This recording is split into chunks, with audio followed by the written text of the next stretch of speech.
Bismillahirrahmanirrahim. Alhamdulillahirabbil alamin. Wassalatu wassalamu ala asrofil anbiya'i wal mursalin wa ala alihi wa sahbihi ajmain amma ba'du. Rabbi sholli sodri wa yassirli amri wahlul 'uqdatam min lisani yafqahul qawli. Mari kita panjatkan puji syukur kepada Allah SWT pada siang hari ini.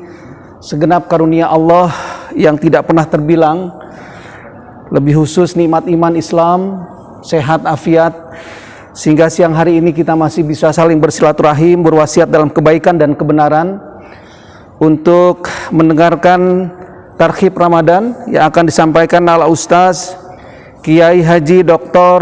Arif Rahman Badruddin MM, yang saat ini juga beliau adalah selain ulama dan dai, beliau juga adalah pimpinan wilayah tempat kita bernaung bekerja di sini, yaitu Bapak Lurah Menteng. Karena itu mengucapkan alhamdulillah jazakallahu khairan katsir atas kesediaan Ustadz untuk bisa menyampaikan beberapa hal yang perlu sama-sama kita simak tentang tarhib Ramadan yang datangnya hanya 1 bulan dalam setiap tahun. Walaupun Rasulullah pernah bersabda, kalau umat Islam tahu betapa kemuliaan Ramadan dan semua apa yang menjadi kemuliaan bulan penuh rahmat, inginnya setiap bulan dari tahun yang kita miliki adalah bulan Ramadan. Tapi tentu punya makna dan hikmah tersendiri. Kenapa nanti Ustadz akan mengurai bagaimana Ramadan yang tentu sangat diminati dan diharapkan, dan bahkan sejak bulan Rajab setiap umat Islam berharap dengan doanya setelah keberkahan bulan Rajab dan Sya'ban, maka bermohon kepada Allah agar juga diperkenankan umurnya sehingga sampai di bulan Ramadan yang kita cinta-cintai ini. Kita tahu mungkin tahun lalu kita masih bersama dengan orang kita cintai. Mungkin ada teman yang juga masih bersama tahun lalu bersama kita puasa. Tapi tahun ini Allah telah mentakdirkan umur dan ketentuannya tidak bisa bersama lagi dengan kita. Hitungan hari 8 hari lagi. Tapi kita tidak tahu apakah 8 hari masih bisa kita capai dari umur yang dititipkan. Karena itulah berdoalah wa balighna fi Ramadan. Semoga kita betul-betul mencapai umur yang Allah berikan nanti keberkahan di bulan Ramadan yang akan kita cita-citakan ini. Atas nama jajaran direksi dan sivitas hospitaler Rumah Sakit Jiwa Dr. Mazmur bin Hador, tentu berharap Ramadan tahun ini betul-betul menjadi momentum untuk meningkatkan iman takwa kita kepada Allah, meningkatkan tali silaturahim, bekerja di dalam suasana kebersamaan dan persatuan, karena nilai-nilai puasa juga sangat memberikan sebuah nilai-nilai persatuan dan kesatuan. Bahkan kalau sekarang kita sedang mencoba mencapai UWBK dan WBBM yang dinilai hanya sebuah instrumen oleh pihak-pihak yang kita tahu, ada jajaran Inspektorat Jenderal, ada nanti Menpan RB, ada BPK, ada KPK. Tapi puasa sebenarnya sudah hakikatnya sudah lebih memberikan WBK dan WBM pada setiap individu. Karena puasa ibadah rahasia yang tahu hanya dirinya dan Allah. Sehingga WBK dan WBBM bagi sebuah semangat umat Islam dan beriman bukan sesuatu hal yang baru. Karena setiap saat mestinya WBK dan WBBM itu melekat di dalam setiap individu sebagai sesuatu semangat untuk kita betul-betul beribadah hanya kepada Allah, dan semua tidak ada yang bisa sembunyi. WBK WBBM administratif bisa kita buat, ya, dokumen bisa kita rekayasa. Tapi kalau puasa Ramadan mencoba untuk menanamkan nilai-nilai kejujuran, nilai-nilai transparansi, nilai-nilai rahasia yang hanya tahu diri kita dan Allah yang nanti akan menilai betapa puasa tidak hanya lapar dan haus. Sayang kalau hanya puasa yang dapatkan lapar dan haus, padahal adalah tujuannya la'allakum tattaqun. Saya kira nanti Ustadz Kiai Haji Dr. Arif Rahman Badruddin MM sebagai memberi tausiah akan kita dengar bagaimana tarhib yang harus kita persiapkan, dan semoga ini menjadi nilai yang bisa kita maknai untuk meningkatkan kualitas iman takwa kita kepada Allah. Demikian dapat saya sampaikan. Billahi taufiq hidayah. Assalamualaikum warahmatullahi wabarakatuh. Assalamualaikum warahmatullahi wabarakatuh.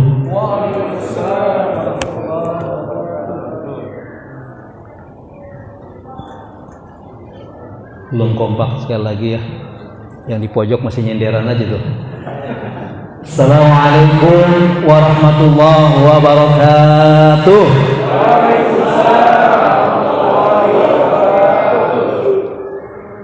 Ada 3 golongan Pak yang nggak bisa jawab salam.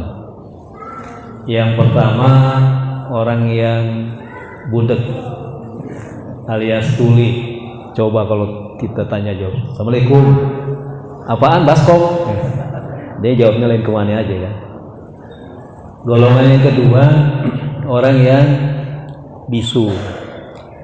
Ketika ditanya Assalamualaikum jawabannya gitu. Golongan yang ketiga ada di sini Pak, orang sakit jiwa. Orang sakit jiwa kalau kita jawab sampai salam Assalamualaikum paling ketawa sendirian. Insya Allah di sini nggak ada pasien kan Pak ya. Nah ini pengurus dokter semuanya. Alhamdulillah, alhamdulillahilladzi arsala rasulahu bil huda wa dinil haqq liyudhhirahu 'ala ad-din kullih wa kafa billahi shahida. Asyhadu an la ilaha illallah wahdahu la syarika lah wa asyhadu anna sayyidana Muhammadan 'abduhu wa rasuluhu la nabiyya ba'da. Allahumma shalli wa sallim wa barik ala sayyidina Muhammadin wa ala alihi wa sahbihi ajma'in, amma ba'du.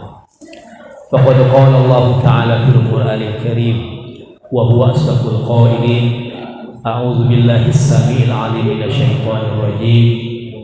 Ya ayyuhalladzina amanu kutiba 'alaikumus syiyamu kama kutiba 'alal ladzina min qablikum la'allakum tattaqun. Wa qala an-nabiy sallallahu alaihi wasallam man shoma ramadhana imanan wa ihtisaban ghufira lahu ma taqaddama min dhanbihi. Sadaqallahu al-'azim wa sadaqa rasuluhu an-nabiyyul karim wa nahnu 'ala dhalika minasy syahidin wa syakirin walhamdulillahi rabbil alamin. Yang sama-sama kita hormati Bapak Direktur Utama Rumah Sakit Jiwa Malukin Mahdi, Bapak Dr. Fitriansah, SPKJ MPA, benar Pak ya? Takut salah nih kebanyakan.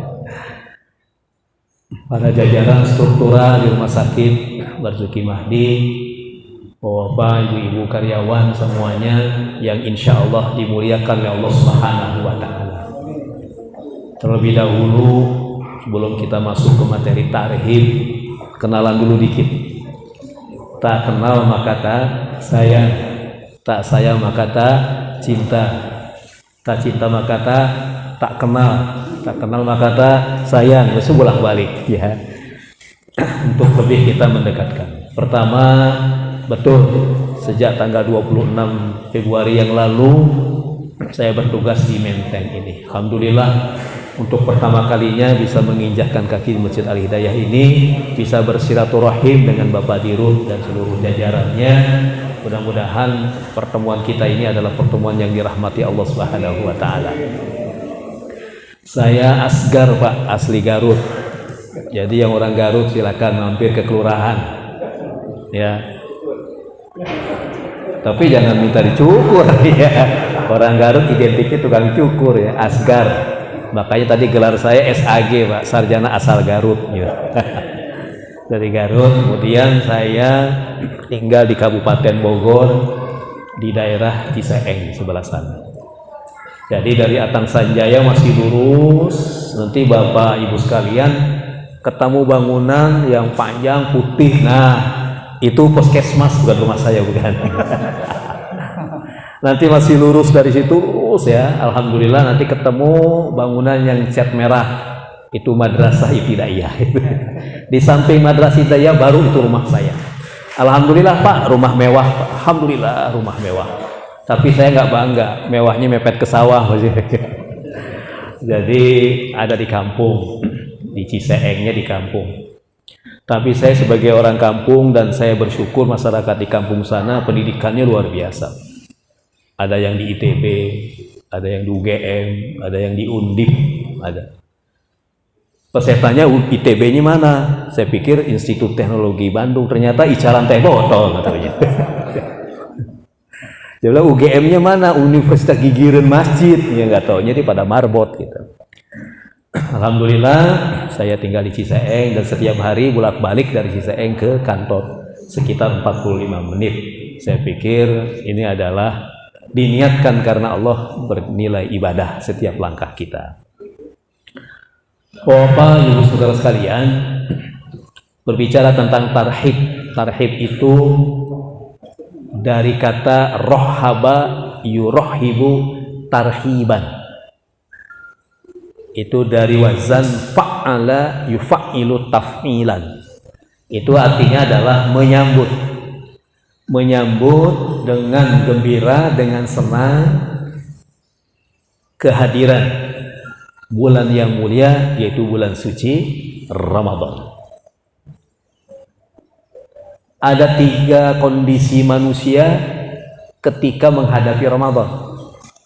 Yang pertama, ada yang senang benar dengan datangnya bulan suci Ramadan, gembira benar dengan datangnya bulan suci Ramadan. Yang kebayang itu suasana spiritual. Tiap malam ada tarawih, berangkat datang ke masjid, ya. Ada yang namanya qiraatul Quran atau tilawah, ya. Kemudian juga kita malam-malam ada sahur, ya. Suasana yang penuh barokah. Kemudian kita buka bersama dengan keluarga, dengan family, ya. Dengan rekan-rekan kita, suasana yang luar biasa. Ini kebahagiaan yang diberikan oleh Allah kepada hambanya. Lis-shaimi farhatani. Bagi orang yang berpuasa ada 2 kebahagiaan. Farhatun indal iftar. Pertama adalah kebahagiaan ketika berbuka. Makanya waktu kita berbuka senang banget kan. Apalagi anak-anak dari jam 5 udah ditungguin. Itu kolak dari jam 5 udah aduk-aduk aja. Sampai jam 6 udah hancur duluan tuh kolak pisang. Saking apa? Gembiranya. Gitu. Yang kedua adalah farhatun inda liqa'i rabbih. Bergembira nanti bagi orang yang berpuasa itu diberikan kebahagiaan akan berjumpa dengan zat yang selama ini disembah, Allah Subhanahu wa ta'ala. Nggak ada lagi kenikmatan tuh. Makanan apa di dunia yang paling enak? Itu ketika berjumpa dengan Allah hilang, ya. Kenikmatan-kenikmatan itu hilang. Seperti kita yang belum berangkat ibadah haji atau umroh. Setiap hari kita mustaqbilal Ka'bah, mustaqbilal kiblati, kita selalu sebut-sebut. Begitu kita diberi kesempatan oleh Allah baik haji maupun umroh, begitu kita berjumpa dengan Ka'bah, kita semua meneteskan air mata, menangis. Karena tiap hari kita sebutkan, kita menghadapkan ke Ka'bah, tapi kita belum pernah berjumpa dengan Ka'bah. Saya 2006 berangkat, itu rombongan tentara, Pak. Rombongan tentara yang saya pimpin Kopassus.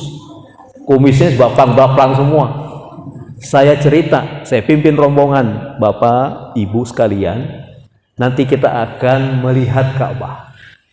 Dan kita semua akan menangis. Itu bapak-bapak yang dari Kopassus tadi, langsung dia teriak, nggak mungkin Ustaz, saya nggak pernah dalam hidup saya menangis, nggak pernah, nggak mungkin. Ya sudah, ayo kita berangkat. Berangkatlah saya bawa rombongan. Begitu kita tawaf, baru sampai ketemu aja lihat itu Ka'bah, saya sampaikan, Bapak, itulah yang selama ini kita sebutkan. Kita hadapkan wajah kita untuk melaksanakan ibadah. Ini semuanya menangis. Saya pikir yang Kopassus tadi nggak nangis. Nggak taunya nangis yang paling gede. Oh, siapa yang nangis ini? Nggak taunya Kopassus tadi. Kenapa? Ternyata ada rasa rindu dia yang nggak dia akui. Akhirnya dia langsung berjumpa dengan, ya, sesuatu yang selama ini dia sebut. Apalagi kita nanti bagi orang yang saum akan mendapatkan kemuliaan berjumpa dengan Allah Subhanahu wa ta'ala nanti. Tarhib itu artinya adalah kita bergembira, kita sambut datangnya. Ya. Bahkan Allah akan haramkan jasad seseorang yang bergembira dengan datangnya bulan suci Ramadan. Man fariha bi dukhuli Ramadan haramallahu jasadahu 'ala niran. Barang siapa orang yang bergembira dengan datangnya bulan suci Ramadan, Allah haramkan jasadnya daripada api neraka. Baru bergembiranya saja. Golongan yang kedua, ada orang yang menghadapi Ramadan biasa-biasa aja. Dianggapnya adalah rutinitas tahunan biasa saja. Agenda tahunan. Nggak ada bedanya sama bulan yang kemarin. Bulan-bulan kemarin nggak ada bedanya. Sama-sama aja. Nah, orang seperti ini tidak mengetahui akan kemuliaan bulan suci Ramadan. Tadi disampaikan oleh Pak Dirut.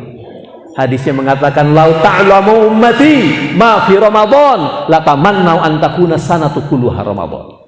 Jikalau umatku tahu keutamaan apa yang ada di bulan suci Ramadan, umatku berharap 1 tahun itu semuanya adalah bulan suci Ramadan. Jadi orang yang anggap biasa-biasa aja ini nggak tahu akan kemuliaan bulan suci Ramadan. Bahkan hanya ibadah Ramadan lah yang pahalanya langsung diberikan oleh Allah Subhanahu wa taala. Di dalam sebuah hadis qudsi dikatakan, kullu amali bani Adam lahu. Setiap amalan-amalan anak Adam atau manusia, lahu itu baginya. Illa siyam, kecuali berpuasa di bulan Ramadan, kecuali itu. Fa innahu li, kata Allah, maka sesungguhnya ibadah puasa itu untukku, wa ana ajzibi, dan aku yang akan langsung memberikan balasannya pada orang yang melaksanakan ibadah saum. Ada kekhususan. Oleh karena